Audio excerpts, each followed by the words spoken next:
Você já parou para pensar nisso? A gente come um belo pedaço de carne, que é a proteína pura, e o nosso corpo destrói, desintegra isso completamente.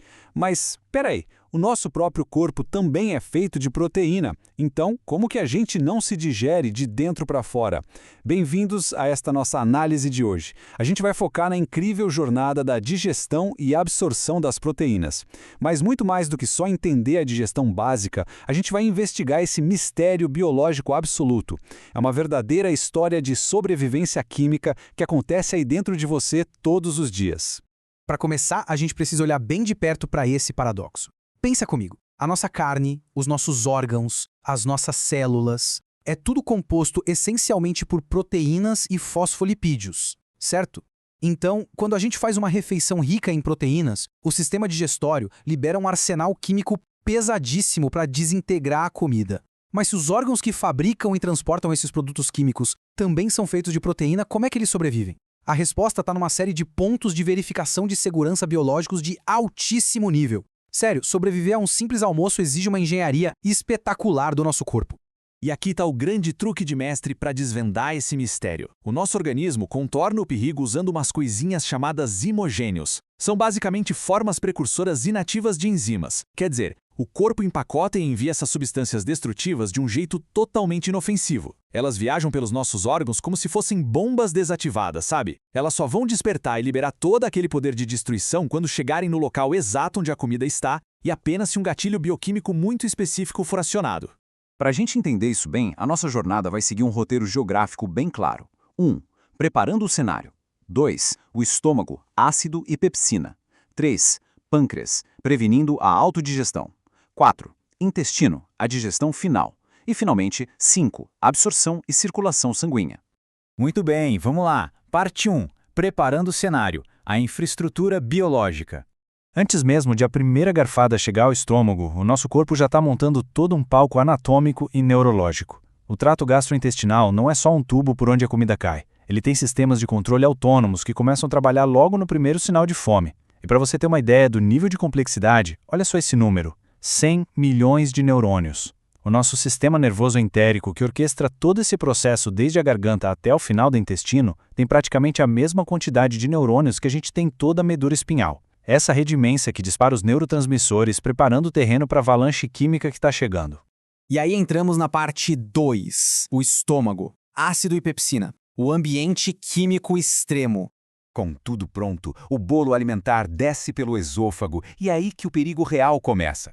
O estômago, pessoal, é um tanque de mistura absolutamente extremo.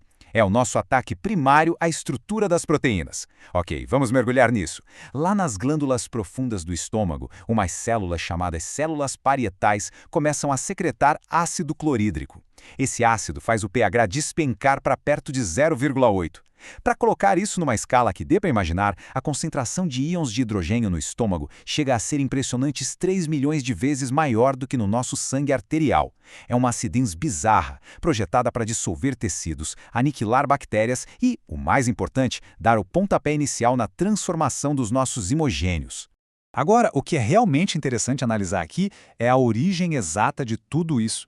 Observando a estrutura da mucosa gástrica, a gente tem essas células parietais produzindo ácido clorídrico. E ali, coladinhas nelas, temos as células principais, que secretam o pepsinogênio, que é o nosso primeiro zimogênio inativo. Ou seja, a fábrica que faz o ácido e a fábrica que faz a enzima inativa ficam estrategicamente posicionadas lado a lado para que os produtos delas só se misturem mesmo lá no meio do estômago, bem longe das paredes internas vulneráveis.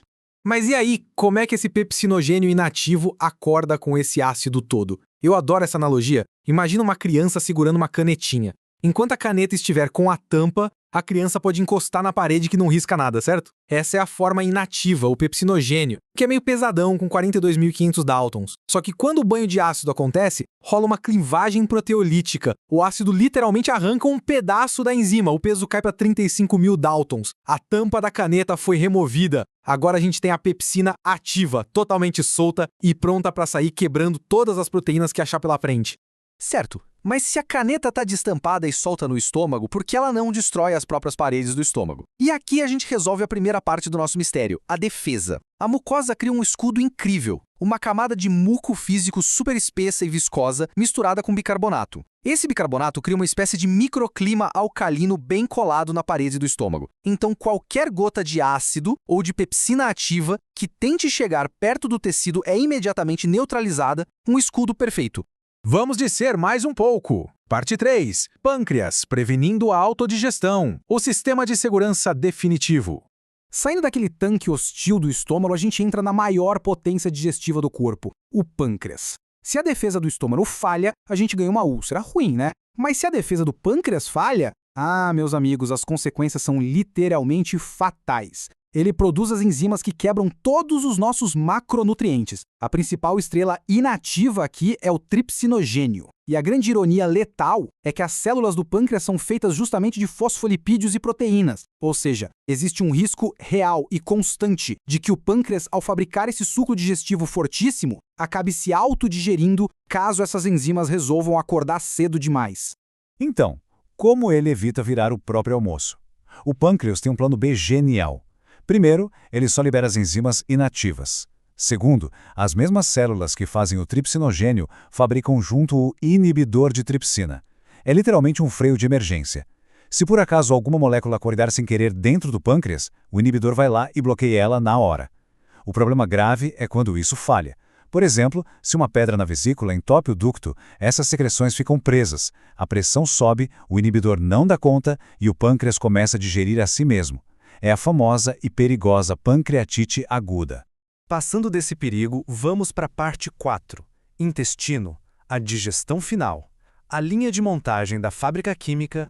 Finalmente chegamos ao duodeno, que é o comecinho do intestino delgado. Essa é a verdadeira linha de montagem, onde o trabalho pesado nas proteínas chega no ápice. Toda aquela carga inativa de tripsinogênio do pâncreas chega aqui num ambiente seguro. Mas lembra que o intestino não tem aquele ácido absurdo do estômago para destampar a caneta? Então, como a enzima é ativada? Bom, o corpo tem uma fechadura química específica nas paredes do intestino, uma enzima chamada enteropeptidase. Ela fica ali paradinha, só esperando. Para ficar super claro, olha como essa ativação em cascata funciona perfeitamente em 3 passos. Passo 1, o pâncreas joga os imogênios inativos, em segurança, lá no intestino. Passo 2, assim que eles encostam na parede do intestino, a nossa amiga enteropeptidase arranca a tampa do tripsinogênio e ele vira a superpoderosa tripsina. E o passo 3 é a cereja do bolo. A tripsina, agora ativa, além de quebrar proteínas adoidado, ela mesma serve de gatilho para ligar todas as outras enzimas digestivas pancreáticas. É um efeito dominó lindo e rigorosamente contido fora dos órgãos produtores. Só que a gente tem um pequeno problema logístico. Aquela comida que vem do estômago, o quimo, é um banho de ácido, né? Se esse ácido bater nas enzimas novas do intestino, ele destrói tudo e elas não conseguem trabalhar. Mas a biologia já pensou nisso. O intestino detecta o ácido e imediatamente solta no sangue um alarme hormonal chamado secretina. Essa secretina avisa o pâncreas: "Ei, manda água e bicarbonato urgente." O pâncreas injeta esse bicarbonato, neutraliza o ácido na mesma hora e cria o pH neutro perfeitinho para o trabalho das enzimas. Genial. E isso ilustra de forma brilhante onde a mágica final acontece. Essas são as famosas vilosidades do nosso intestino delgado. A digestão das proteínas não rola só boiando solta pelo meio do tubo. O arremate final acontece no contato direto com a membrana celular dessas microestruturas. As células da parede, os enterócitos, dão o golpe de misericórdia nas proteínas, picando tudo nos menores pedacinhos possíveis, os aminoácidos. E assim, eles estão finalmente seguros e no tamanho exato para entrar na nossa circulação. O que nos leva à nossa quinta e última parte: absorção e circulação sanguínea, distribuindo os nutrientes. Com a proteína toda desmontada em bloquinhos inofensivos de aminoácidos, o trabalho agora é de entrega. É preciso jogar tudo isso no sangue. E para aguentar essa demanda pesada, o corpo muda a rota do fluxo sanguíneo. Sabe aquela moleza e aquele soninho que batem depois de um almoço caprichado? Pois é, a nossa circulação esplâncnica, que irriga as vísceras, trabalha dobrado. Hormônios locais sinalizam para o corpo e o fluxo de sangue para o intestino pode aumentar em até 8 vezes. É por isso que você fica com sono. O corpo está ativamente puxando sangue de outras áreas para focar na absorção daquela refeição. Mas o sangue cheio de nutrientes não vai direto para o coração, não. Ele pega um atalho exclusivo chamado veia porta e vai direto bater na porta do fígado. É tipo a alfândega do corpo. Lá, esse sangue rico em aminoácidos passa por um labirinto de microcanais, os sinusoides hepáticos. O fígado trabalha como um filtro e uma fábrica. Remove qualquer toxina, pega para si quase metade dos nutrientes e guarda, processa ou despacha o resto para o corpo todo. Tudo certinho para reconstruir as suas células, os seus músculos e a sua vida. Então, para fechar essa nossa análise, olha só a maravilha e o perigo de tudo que a gente conversou. Agora dá para entender perfeitamente como o corpo domina um processo que poderia acabar com ele próprio. Escurdos invisíveis de muco, jatos de bicarbonato na hora certa e o brilhantismo daquelas tampas enzimáticas para garantir que as bombas só explodam no lugar certo. É tudo milimetricamente calculado para a gente poder almoçar em paz. E isso me deixa pensando que outros processos super perigosos o nosso corpo deve estar controlando por um fio de cabelo nesse exato segundo, hein? A fisiologia é ou não é fantástica?